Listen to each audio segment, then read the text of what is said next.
If you need to close your Hulu account, follow these simple steps to ensure the process is completed smoothly. Step 1. Log in. Visit the Hulu website and log into your account using your email and password. Step 2. Access account settings. Once logged in, navigate to your account settings by clicking on your profile icon in the upper right corner and selecting Account. Step 3. Find subscription details. In the account settings, scroll down to the subscription section where you can view your current plan and billing information.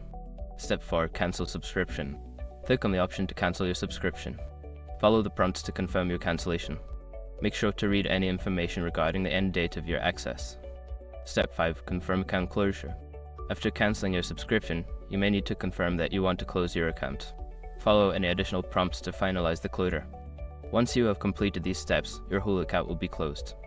If you have any further questions or need assistance, consider reaching out to Hulu's customer support.